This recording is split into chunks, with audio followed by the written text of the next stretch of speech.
Salut les trious, Pascal, Tom Boxer, à Paris dans le 18e, 237 rue Marcadet. Aujourd'hui, on va vous présenter la Vosges 500 DS Euro 5. Alors, c'est un nouveau modèle. Il n'y a pas une différence énorme avec les anciennes générations. Et je vais vous expliquer dans les détails ce qu'ils ont apporté. Alors déjà, je vous rappelle, bon, c'est une moto qui fait 188 kg. On a un réservoir qui fait 17,2 litres de capacité, donc ce qui est quand même pas mal parce que c'est des motos qui ne consomment pas énormément, donc ça fait une autonomie qui est quand même assez balèze. Alors c'est une marque qu'on distribue depuis pas mal de temps maintenant, on a été quasiment les premiers en France à commencer à les distribuer. Donc on a un historique qui est quand même assez intéressant sur ce qui s'est passé, ce qu'on a fait, est-ce qu'il y a eu des problèmes, etc. Très honnêtement, on est hyper content de la collaboration qu'on a avec eux parce que j'ai jamais fait de garantie sur tous les modèles, mais vraiment jamais quoi. Je suis en train de réfléchir, mais non, je vois pas, même pas une batterie, enfin rien du tout. Donc on n'a eu aucun retour sur ces motos-là, donc il faut croire qu'ils sont quand même balèzes à ce niveau-là. Alors peut-être que dans les commentaires, il y en aura certains qui diront « Ah bah oui, moi j'ai eu ça ». Bon après, c'est pas moi qui les ai toutes vendues en France. Donc bon, il y a peut-être eu des petits couacs, mais en tous les cas, on est vraiment hyper satisfait. Alors ce qui change là-dessus, donc maintenant, sur 2021, on est passé à la norme Euro 5. Alors qu'est-ce que ça apporte ? En gros, on a des normes qui sont de plus en plus compliquées et qui sont de plus en plus strictes au niveau de la pollution. Donc il faut dépolluer les motos. Alors normalement, c'est au détriment de la performance de la moto. Ce qui peut paraître en théorie normal. Ceci étant, là sur la Vosges, on a fait un gap de 3 chevaux. Ce qui est plutôt pas mal. Ils ont évolué en fait au niveau technologie sur la moto. C'est-à-dire qu'avant, par exemple, on avait une sonde lambda, maintenant on en a 2. Un truc qui a été rajouté, c'est qu'avant, au niveau du collecteur, on a une catalyse de chaque côté au niveau de chaque collecteur. Donc bien sûr, ça permet de dépolluer le moteur. Et puis après, dans les détails, ce qui a été apporté, alors on a les disques qui ont été remplacés, c'est-à-dire qu'avant on avait des disques qui étaient fixes, maintenant on a les disques qui sont montés flottants, donc on a un montage qui est un petit peu différent, avec une rondelle et une entretoise qui permet d'avoir les disques qui bougent un petit peu. Grosso modo, l'intérêt c'est qu'on a plus de contact au niveau du disque entre la plaquette et le disque, et forcément c'est plus efficace, quoi. Ça vieillira aussi mieux dans le temps. On a une béquille centrale, donc ça c'est vraiment bien, parce que on nous avait posé la question, est-ce que ça existe en accessoire ? Alors, sur les anciennes, on ne les avait pas. Je ne sais pas si on peut monter ces béquilles-là sur les anciennes, donc ça, faudra que je vérifie. Normalement, je pense que c'est possible. Bon, j'en suis pas sûr à 100%, on vous le confirmera. Il y a un truc qui est vachement bien, moi j'ai trouvé ça génial.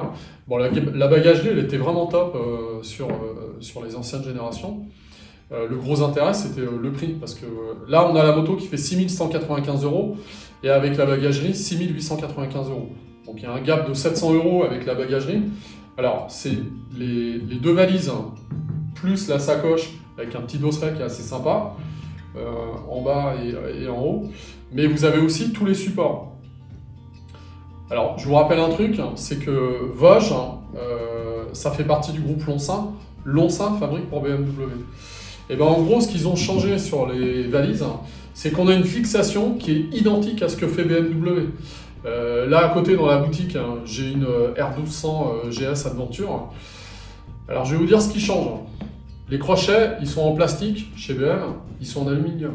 Youhou! Les systèmes de fermeture, c'est exactement pareil. Les systèmes d'accroche, c'est exactement pareil. Ces trucs-là, on les retrouve. Ce qu'on a ici, on l'a pas chez BM parce que forcément, là, on a le Vosges en relief, donc BM, ils vont pas l'utiliser. Alors, vous savez ce que c'est en fait la différence entre ce que fait BMW et ce que fait Vosges ? Il y a un truc. Allez regarder ce que ça vaut la bagagerie chez BM, puis vous allez tout de suite comprendre. En fait, ça passe du simple au triple, quoi. Voilà. Bon. Des fois, on se demande... c'est bien, ils font de l'oseille, ça c'est clair. Donc voilà. Après, qu'est-ce qui pourrait... Ah si, un truc important. On a une bulle fumée maintenant. Avant, elle était claire. Esthétiquement, moi je trouve ça pas mal. Bon, ça apporte rien de plus, hein, parce qu'on n'a pas les yeux derrière la bulle quand on conduit. Et puis surtout des nouveaux coloris. Donc là, on vous présente le gris mat. Moi je trouve ça sympa, c'est vraiment, ça change complètement. Esthétiquement, c'est assez joli. On retrouve les mêmes indications au niveau du tableau de bord. Donc je vous les rappelle. Donc on a un écran TFT. Bon, il y a toutes les informations, hein, le trip, le partiel. La consommation moyenne de carburant, les rapports enclenchés, donc 1, 2, 3, 4, 5, 6, donc ça c'est pas mal. La jauge à essence, la température moteur.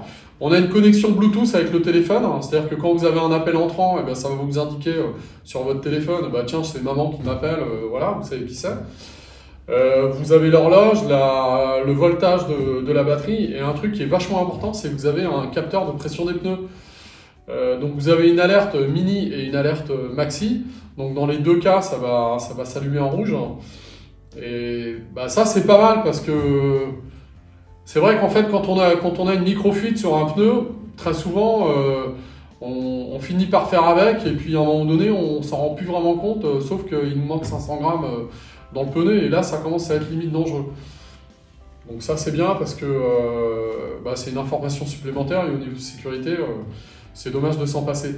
On est toujours en Pirelli Angel. Alors ça franchement au niveau pneumatique, c'est top de top. C'est vraiment très très bien. Un détail qui est aussi important, on a encore les anciennes 500 DS Euro 4 hein, où on a vraiment des promos qui sont hyper intéressantes. Voilà, si vous voulez gagner un petit peu dessus en ayant une moto qui est quasiment identique, bon, c'est pas négligeable. Alors il y a un essai qui a été fait dans Motojournal pour la comparer à la CB500X. Alors ils vont faire plusieurs épisodes et en gros bah, y a un truc qui est vachement parlant parce que souvent on nous dit ouais Honda c'est garanti plus longtemps. Alors on fait des extensions de garantie sur ces motos là, ça vient de sortir, on peut aller jusqu'à 3 ans de garantie supplémentaire. Donc au lieu d'avoir 2 ans, bah, je peux vous les garantir 5 ans. Un truc dont je parle pas très souvent, bah, ce week-end j'étais en Bretagne, j'ai livré 2 motos. La semaine dernière on a livré une moto aussi à Tours. Voilà, donc on fait beaucoup d'expéditions. On en a une qui est partie à Mulhouse aussi, il n'y a pas très longtemps. Donc quasiment toutes les semaines on a des week-ends qui partent. C'est pas très cher au niveau des livraisons. Bon, on a un partenaire avec qui on bosse pas mal, donc on a des conditions qui sont vraiment intéressantes. Et donc sur l'essai Motojournal, il y a un truc qui est vraiment parlant. Ils ont fait une comparaison au niveau des prix des pièces. Et franchement, alors là, ça parle parce que, bah, je sais pas, les rétros, c'est x3 chez Honda, la ligne d'échappement, bah, tout est comme ça, quoi. Donc il y a la limite. Bah, y a des trucs qui sont vraiment hyper parlants et la moto elle est moins chère à l'achat mais elle est quand même vachement moins chère bah, ensuite quoi. C'est-à-dire que si vous faites tomber la bécane, vous pétez votre guidon, vous tordez votre guidon, vous niquez votre rétro, il y a 2-3 pièces à changer et puis vous n'allez pas faire marcher l'assurance parce que ça va vous mettre dans le rouge avec eux et que vous allez payer super cher donc ça va être de votre poche. Bah, chez Vosges, voilà, c'est quand même vachement plus intéressant. Bon alors pour ceux qui n'avaient pas vu la vidéo de la 500DS Euro 4, bah, je vais vous la démarrer. Bon alors le bruit.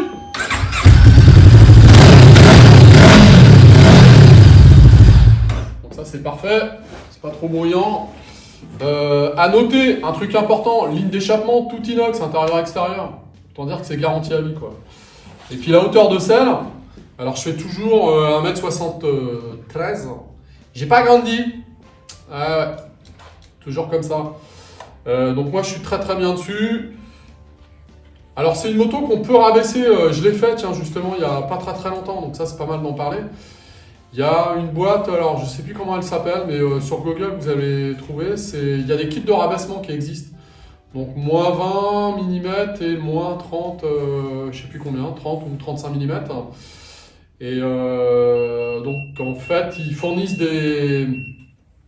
des biellettes de suspension différentes avec une longueur différente et il donne un petit plan, c'est assez bien fait. Quelle hauteur il faut rattraper à l'avant. Et là, on avait fait un truc, c'était une Vosch 300R et franchement, même à 1m50, on montait dessus, quoi. Donc on l'avait énormément rabaissé. D'ailleurs, un truc qui est important, on a appris ça il n'y a pas très très longtemps, donc les auto-écoles ont le droit maintenant d'avoir des 300 pour le A2. Ben, moi je trouve ça pas mal parce que c'est des motos qui sont beaucoup plus légères, beaucoup plus faciles. On a juste un petit gap par rapport à la 125 et donc pour le A2 c'est quand même vachement plus facile. Voilà, c'était une petite aparté les petits loups. Donc à la prochaine. Ciao ciao.